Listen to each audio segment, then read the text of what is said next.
So I'm just getting to the office now. See the big man himself. He ain't even seen me yet. How you doing? You alright?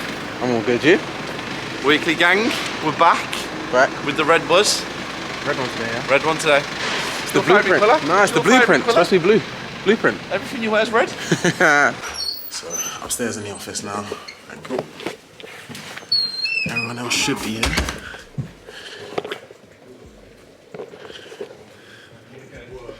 Morning. Yeah, I got a key. You got a key. Am I the only one with a key or something? You're the only one with a key. Yeah. Stopped off at the service station to get some food. Haven't eaten all day. I'm not the only one. Sonny hasn't eaten either. Have you eaten? No, not yet, not yet. We're going. Coffee, I've had coffee. Nah, this can't be it. So right now the options is Costa, W.H. Smith's, Krispy Kremes, or McDonald's. I'll let you know what we have. We're in Wales now. So the builder that I've booked, I've just shown him around the property, gave him the spec sheet, and in all honesty, it doesn't look like he's up to the job. So certain questions we asked, the vibe that we got back is he was a bit out of his depth. Asked him a few questions on pricing, which again was way off. He said he's going to look at the specification sheet in depth and get back to us in a few days and yeah, give us a quote then, but we'll see. I'm going to try and show you around the house now. Tom, if you put a key in that window lock, you might be able to turn it down. It's locked, it's open. Yeah?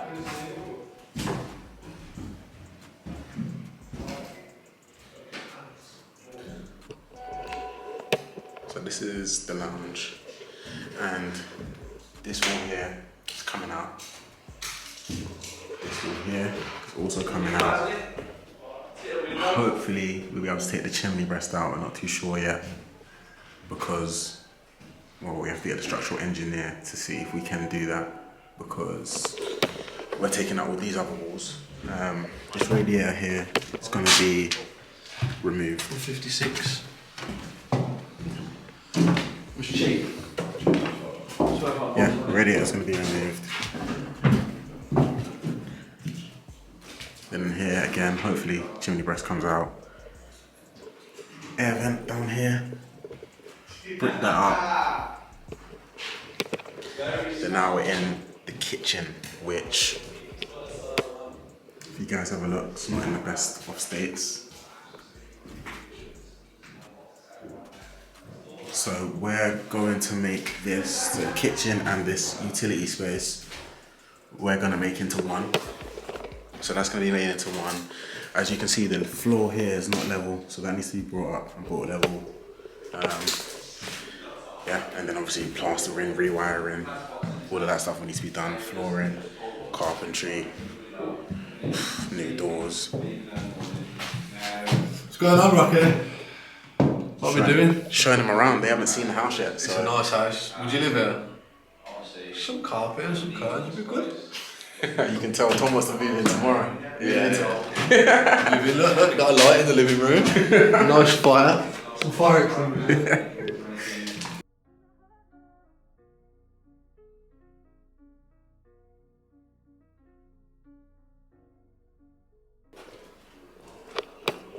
So again, everything in here would just need to be new, need to be plastered. New radiator, new windows, then flooring, so carpet that's going in here. Spotlights are going to go throughout.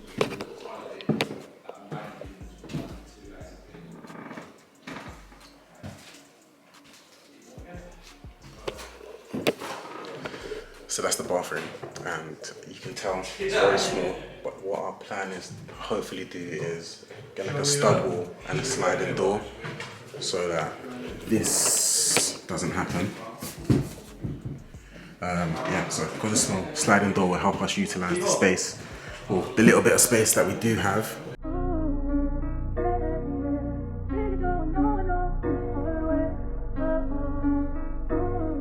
On the way back to London now, literally just walking to the car.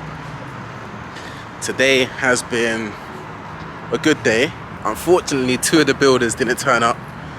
And yeah, then the issue with my builder is that he's basically not a builder. At the same time, I learned what you need to try and spot when you're speaking to a builder. So what they say and what they don't say at the same time. This week we're not going to Wales. I'm not too sure what we're going to do tomorrow. Might be able to go and see one of my friend's properties. He's doing a flip in London. I've just messaged him now. So when he responds, I'll know if we're going on Thursday or if not Friday. Morning guys, it's Thursday and we're in London. I'm outside the house slash flat that I told you I'm going to go and see yesterday. So the person that we're meeting is someone that I went to school with and I hadn't actually spoken to them for years. And one of the reels I put out on Instagram, he saw one of them and he sent me a message on Instagram and then we reconnected from there, which is quite crazy. Which shows me the reels are actually doing something if they're actually getting to people like him who are basically part of the target audience that I want to see the reels. We're gonna find out a bit more about him today because before that I didn't even know that he was in property. So we're gonna find out a bit more, see what he's doing with this house and then take a look around as well. So everyone, this is Aaron. He's gonna take us through the property now and tell us what he's done. So literally in here we've got a, this is a kitchen. We've taken the kitchen out. This is now going to be a roof, so it's going to be a small double roof. Changed the windows, it's been completely skimmed in here as well. So then we move into here. This is, yeah, the master bedroom. Yeah, it's good size, this one. Yeah, so quite a big room. Kind of focusing mainly on the end user because we're looking at potentially something to a first time buyer or a young professional family. So this would be like the main bedroom and having that extra small double bedroom where the beds are to like have used as an office or an extra space that keeps that. That's kind of what we would be looking for our end user. So, but yeah, and outlook into the garden as well. Yeah.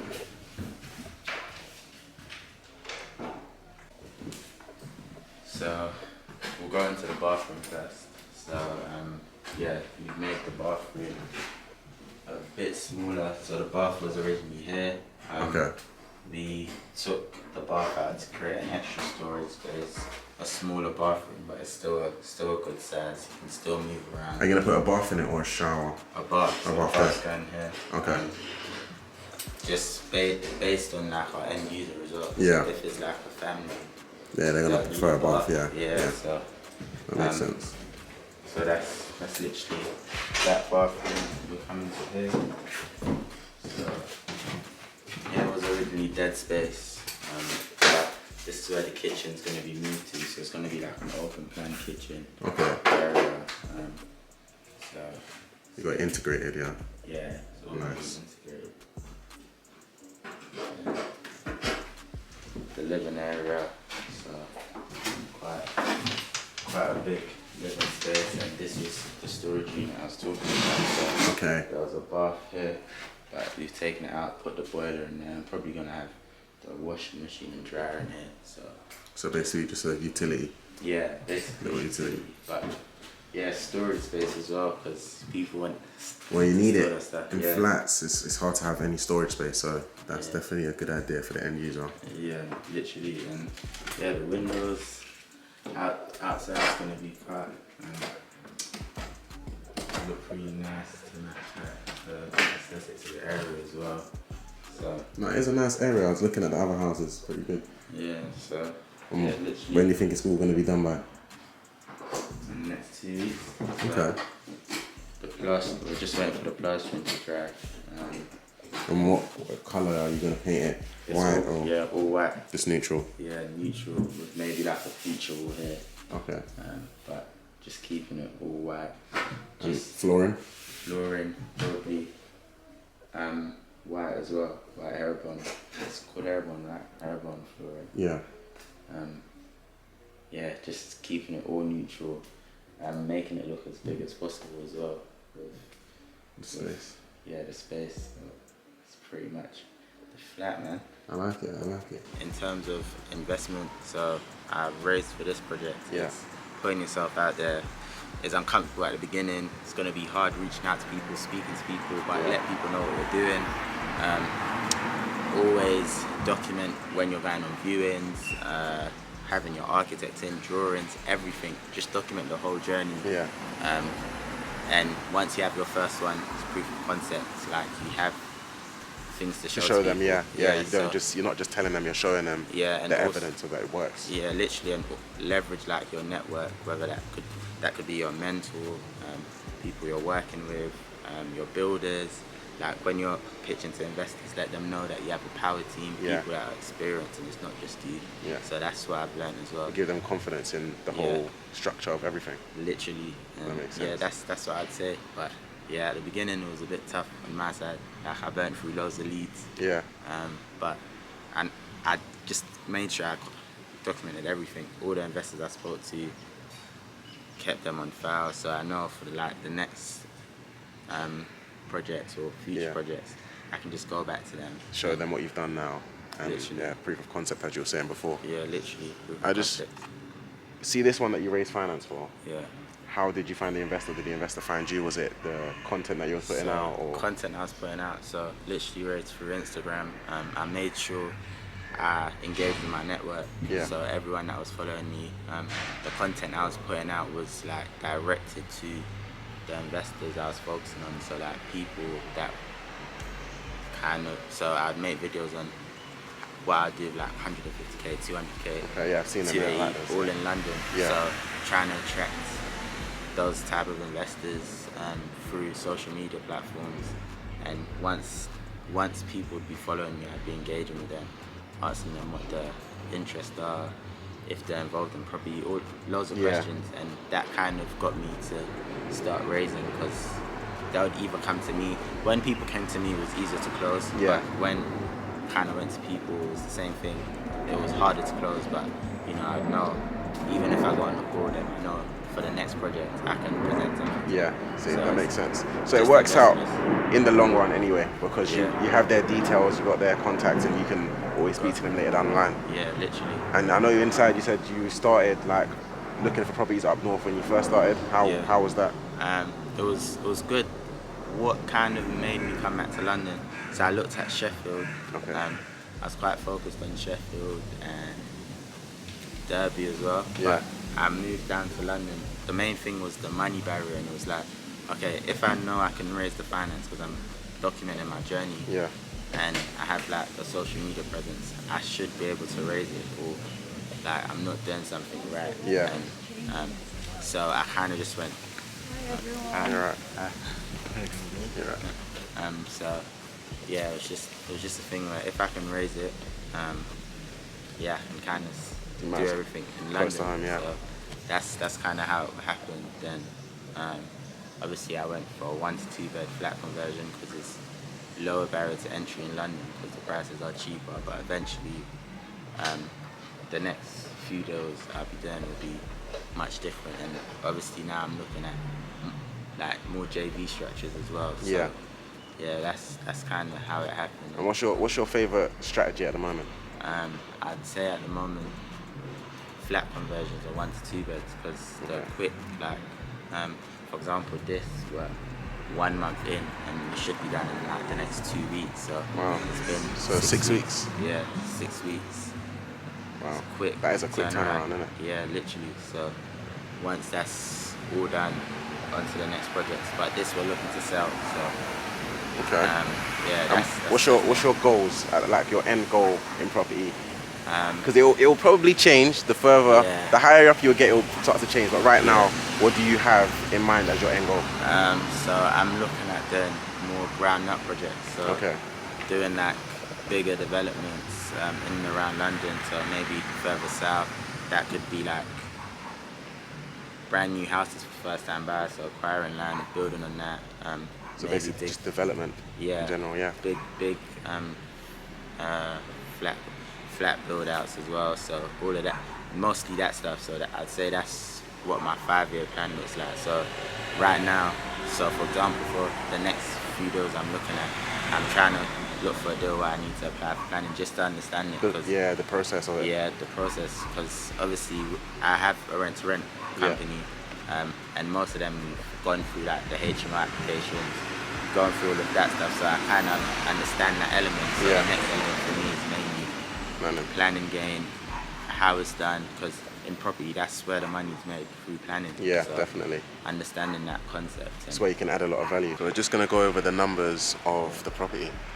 So it's purchased at 371, refurb's 30k, all in, with the refurb, stamp duty, and cost of finance about 450, and looking to sell between 510 and 525.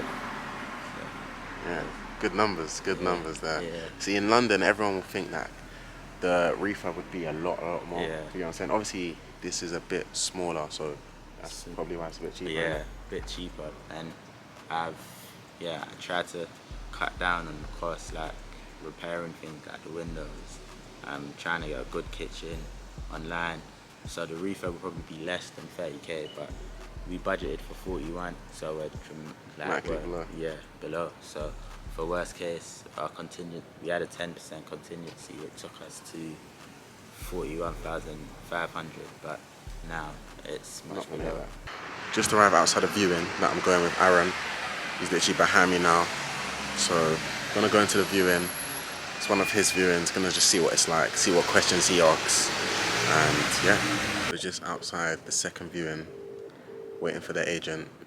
Again, a nice street.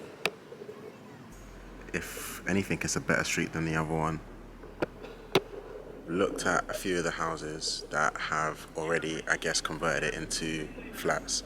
So we know it's something that you can actually do on this road. As we were standing outside the house waiting for the agent, because the agent's running late, the vendor is in the house, and because we were standing there looking around, the vendor started taking pictures of us. I'm guessing because she thinks we might break in or something like that. So that's the perks of being in London and doing viewings in London. But it is what it is, can't change it.